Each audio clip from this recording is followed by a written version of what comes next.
Diary of an 8-Bit Warrior, Forging Destiny by Cube Kid. Illustrated by Saboten. An unofficial Minecraft adventure. After Breeze left, I stood there like an iron golem, thinking over and over about what I had just learned.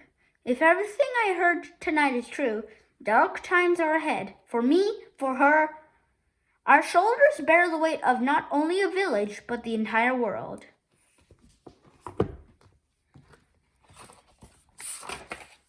Saturday, Update 21. We set out for Owl's Reach, the monsters, mysteries, and musty passages of the Tomb of the Forgotten King now behind us.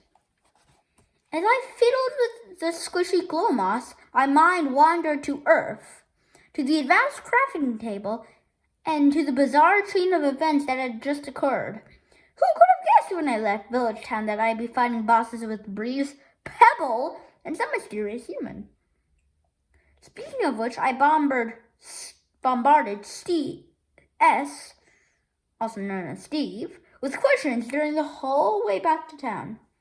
He seemed to know just about everything, so why not? Sadly, this little interview didn't go as well as I planned. His answers were from a human's perspective, which was confusing to a villager like me. Why is the sky blue? Because our sky is blue. The original game would have looked strange with, say, a purple sky.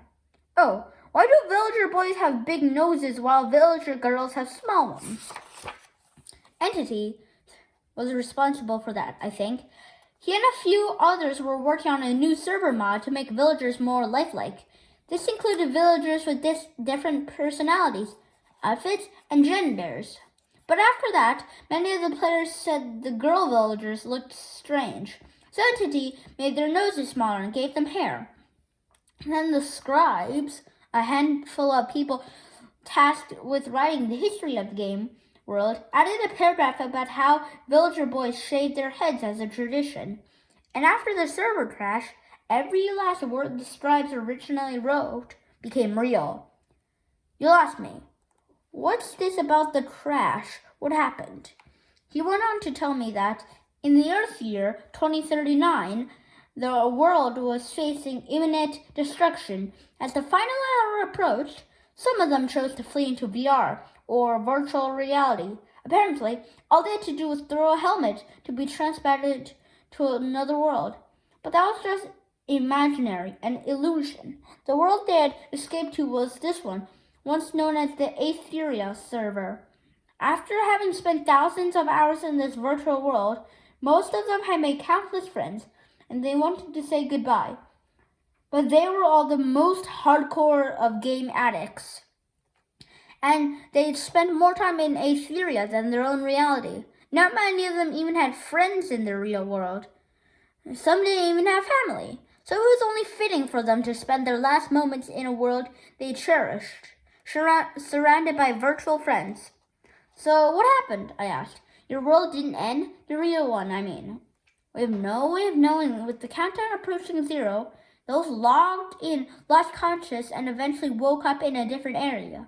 Still logged into the game, and the game was different somehow. Real. We couldn't quit or exit. To this day, we're still able to access the original main menu system, but it's unresponsive. Oh, I stared ahead blankly until something caught my eye. Hey look, a coal vein. Let's stop for a bit and mine. Steve looked at me and sighed. Saturday, Update 22. By the time we hit Owl's Reach, it was dark and cold. A chilly wind blew through the streets. The place sort of seemed abandoned, if not for those few scurrying here and there.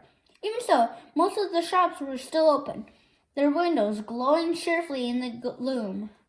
Flickered every now and then when there was. Take care out there. Breeze, run, it's been real. Stay safe. Good luck on your quest. Be sure to visit us, okay? Thanks. Again, couldn't have done it without you. Movement inside. But first, we headed to the square with our new allies. There, we saw each other off. I watched them go, wishing we'd said more than simple goodbyes. wishing we never had to say goodbye at all.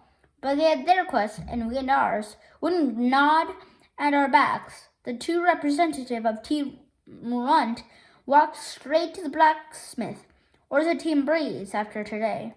The blacksmith gave me 750 emeralds for the glow moss. As promised, we traded the loot for another 3,572 emeralds. That was unusual, I think, because it was mostly Earth stuff, not the boss loot. Breeze and I felt it'd be a good idea to give those items to our friends back home. Souvenirs from our first little tour of the overworld. And if you were wondering, yes, Breeze insisted on keeping the dumb stick. We went to the Quill and Feather right after the blacksmith. After we soldered in, I looked Feather straight in the eye and slammed 2,500 emeralds onto a light blue carpet counter. I'll take an Avion Forge. Not a spelling error. I began to say advanced crafting table, then smoothly transitioned to the item's real name, because I'm as smooth as an ice block on a warm, sunny day. That was quick, she said. You must have found a quest. After glancing downward and eyeing Breeze with a knowing smile, she added, and by the looks of it, I'd say your quest went rather well. Huh? What did she mean by that? Why does she keep staring at our hands? Only then did I realize that Breeze and I were holding hands. Well, the wind was freezing tonight. It even felt cold indoors, so her hands must have gone cold. These are northern biomes, you see. You've got it all wrong, I said. She's not my... Breeze interrupted me with a smile. Our quest did go well, but we're rather exhausted, so if we could just get that forge, I'll be right back. A minute later, I was holding a cube of raw and unimaginable power. It was warm to the touch, and its emerald and diamond grid pulsed softly. I found it hard to believe that this item was thousands of years old. It looked as though it had been crafted only yesterday. Shiny, its gray surface without a single scratch or blemish. The diamond emblems of tools adorning its sides, showing no sign of wear. I handed it to Breeze, who began carefully inspecting it, like the neophyte historian she was. Will that be all? Feather asked. Like, this thing isn't enough, I thought. I gave her a nod.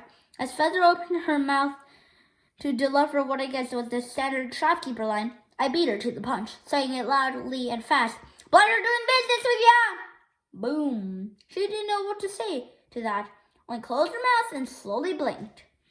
When it comes to dealing with shopkeepers, I'm a pro. After I pocketed the forge, Breeze dragged me outside by the hand. The mayor will be thrilled, she said, as we both approached her horse. You don't think he'll be mad at me for taking off without speaking to him first? No, I don't think so. Once he sees what you're carrying, I'm sure you'll lighten up. My father, too. Yeah, you're right.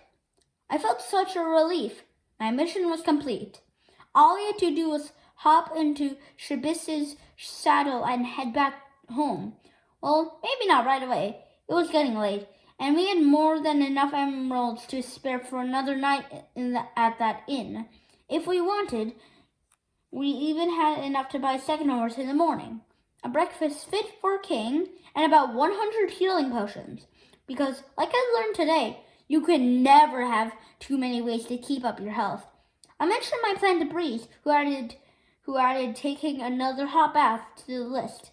So with the forge safely tucked away in my inventory, we set out for a warm room, a warmer dinner, and a sound night's sleep. Shabis was also exhausted by now, and the way she puffed with huge frozen breaths resembled a redstone steam engine.